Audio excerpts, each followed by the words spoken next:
After seeing the film, like most close games are. There's a handful of plays that they made and we didn't that would sway the outcome, and unfortunately, that's 3 weeks in a row. So, try to learn the best we can from the things we're seeing and improve. Every opportunity, that we have like this is an opportunity to get better, and that's what we're going to take it as. Try to fix some things that we're not doing as well as we need to do them, so that we can make some of those more critical plays turn our way here and start winning some games. On the injury front, the only thing I have to report is Nate. Nate is in the protocol. Other than that, I have no other information on anybody. It wasn't a big list of guys that were dinged yesterday, so we'll know more obviously as we get in here today.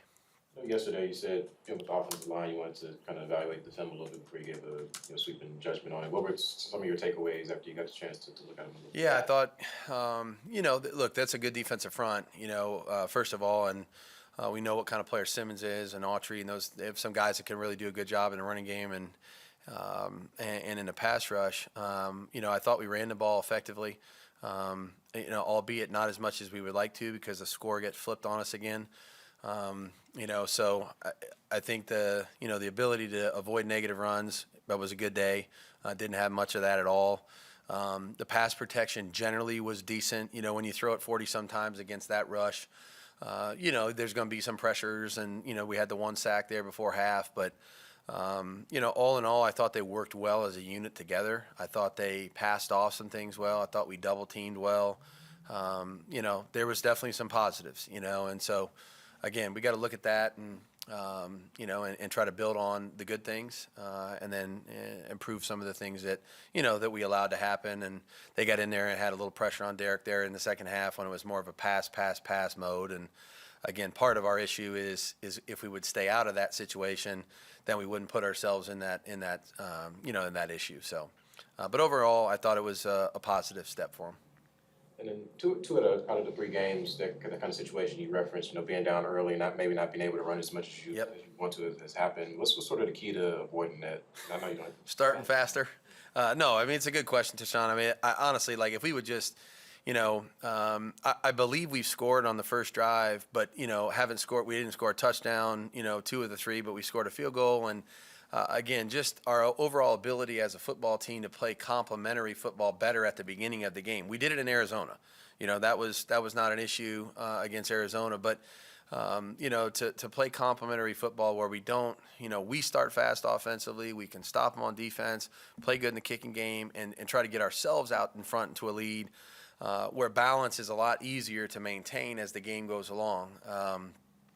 As a play caller, I've tried to fight the fight, of maintaining balance when you're behind by 2 scores. I tried to do it yesterday at the beginning of the third quarter, and we had some success with it.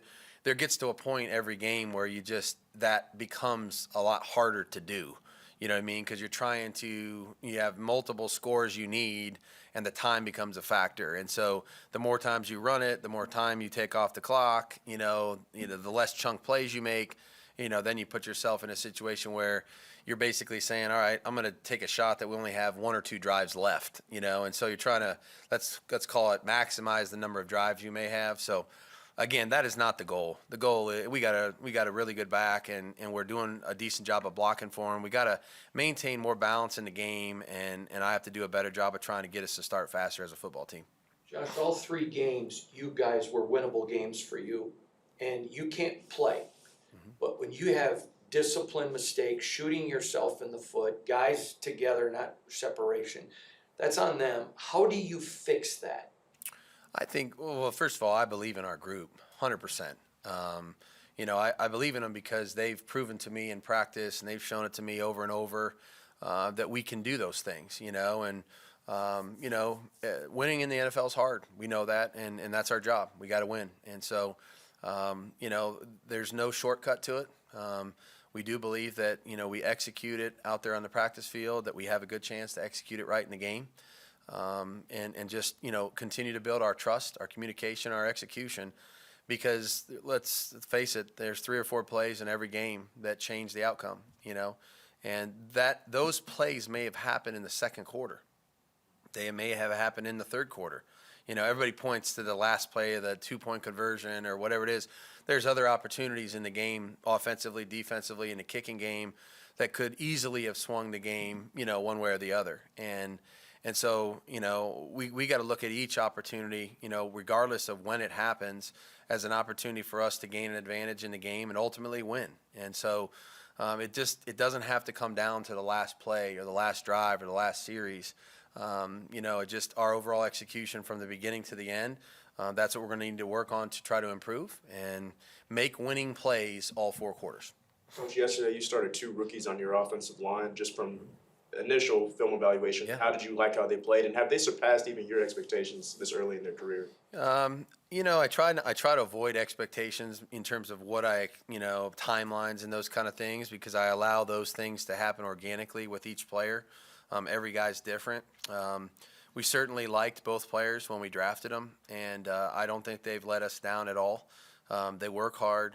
They're prepared. They practice hard. They've been out there every day, other than when Thayer had the issue with the protocol in training camp. And so they've earned the opportunity to go out there and keep playing because of what they keep doing in practice. So, no, I feel like both of them, represented themselves well. Like I said, there was the one sack there in the 2-minute drive there that we kind of got edged on the short side with there. But, look, there's a lot of good players up there. They're doing a good job of blocking them for the most part. We didn't have a lot of mental errors on the offensive line yesterday relative to our overall communication, who we were going to, our assignments. And they're competing and fighting their butt off. So, as a coach, what else am I going to ask for them other than to prepare hard, practice well, and go out there and compete as hard as they can on every play that they're in there for. And it was a good start for both of them to be in there together and then play, the entirety of the game. And like I said, I think they gave us an opportunity to win. Checking out the film, what do you think was the biggest issue for the red zone, the lack of touchdowns in the red zone? Yeah. There's really never one thing. We did have a few opportunities. I look at a couple opportunities in the running game we had to potentially put it in the running game before it got to a 3rd down and goal or those kind of situations. We were very close a couple times to getting it in the run game. And then it comes down to those we call them 4-point plays. 3rd down and goal in the red zone it's a critical play no matter when it happens, because it usually is a 4-point swing. And yesterday we had one that actually turned into a 7-point swing because it ended up in a turnover. So, it's just, we work on it a lot. We practice it a lot. And at the end of the day, they executed a little bit better than we did in that situation. But, again, there's no shortcut to it. We have to do a good job of executing down there. Got to have a good plan, give the players an opportunity to be successful. And then, when we get our opportunities, which I'm happy with the number of opportunities we're getting, we just got to do a better job of actually finishing the drives and getting it in. When we're down there, you'd love for a 5-for-6 game. We get a 5-for-6 game and, we're talking about a different outcome. You talked about communication a lot so far throughout the preseason training camp and everything, and there was that play in the end zone where Waller and Adams seemed like they were in the same spot. Yeah. Felt like that play wasn't designed to be like that. We were moving the pocket a little bit, and Devontae got caught inside the guy, and really he was going to the corner, but the guy was making it life a little difficult for him, and then Darren was screaming across the back line like he was supposed to. So. The design ultimately wasn't for him to be kind of close, but again, they had a say in that too, the way they played it and defended it decent. And I thought Derek made a good effort to try to still give us an opportunity to score, but no, the design, we don't ever really want spacing to be that way. Yesterday, Derek, he didn't kind of specifically say what he was referring to, but he said during practice, there were maybe some issues or miscues that he thought might have carried over to the game. Do you know what he may be referring to when it comes to I don't know specifically what he was referring to, but I always say this is that look, practice is never going to be perfect. That's just the nature of our sport. We have 11 guys out there, and there's 1,000 variables on every play. We try to get it as perfect as we can make it. I never fault our effort or attitude about any of those things. But there's certain times where you may have issue with something in practice or what have you, and then it shows up in the game, and you certainly can attribute it, say, hey, if we can do it a little bit better in practice, we'll probably make, a difference in the game. And again, there's a million of those things that we could talk about, whether it's punt coverage or, kickoff return or, offensive line protection on third down or routes or coverages or blitzes or whatever.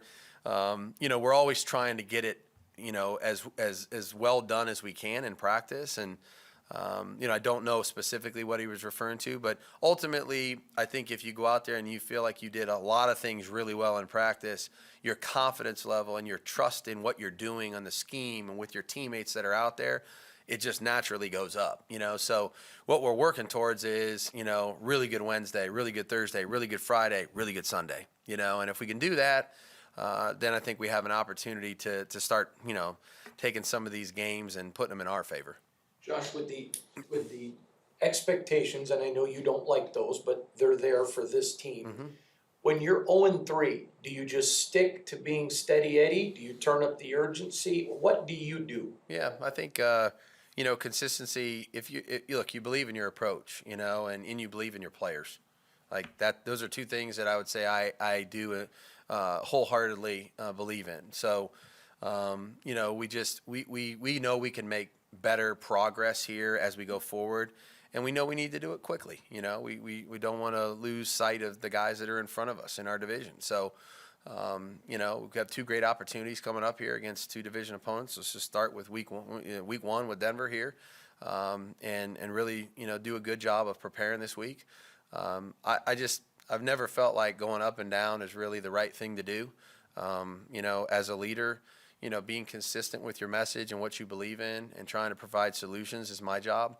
So that's what I'm going to try to do. I'm going to try to provide some solutions. If we need to adjust a few things, we will. If we need to practice something a little bit more, then we will. If we need to do something less, then we'll do that too. So I think at this time, and it happens to every team, you handle some adversity with, consistency and grace. And look, it is what it is. Let's not feel sorry for ourselves. Let's try to go out there and have a good day on Wednesday and try to follow it up Thursday and Friday. One more, Levi. Coach, yesterday you said that the team has to play a full 60 minutes, and there's been times where this team has looked really good, just not for the entire game. So just as a coach, as a leader, how do you preach consistency to a locker room? Yeah, it's, there's no shortcuts to it. You can't just say, hey, put this player out there on the field and all of a sudden we'll magically be consistent. I think consistency is really the responsibility of every man, starting with the coaching staff, going to the players, and it starts with our approach, starts with our mindset on the day, starts with our preparation. And if we do a good job with those things and then we go out there and practice and we work as hard as we can to try to get it right in the practice field, then I think we give ourselves an opportunity to do more things well during the course of a 60-minute game. And again, there's no pill we can take to solve that. We have the answers. We are the answers. And we just need to go out there and do it with one another, and for one another, and that's the attitude that we're going to have, and that's the way we're going to work. And again, I have no issues with the way we work and the way we compete. I mean, that's clear. I mean, you guys can see that every Sunday. We're battling right to the very end, and for that they need to be commended for their effort and their attitude and their competitive spirit. We just need to make a few more plays as we go along throughout the course of the game so that we can start turning in some W's. Thanks, Coach. Yep, thank you. Appreciate you guys.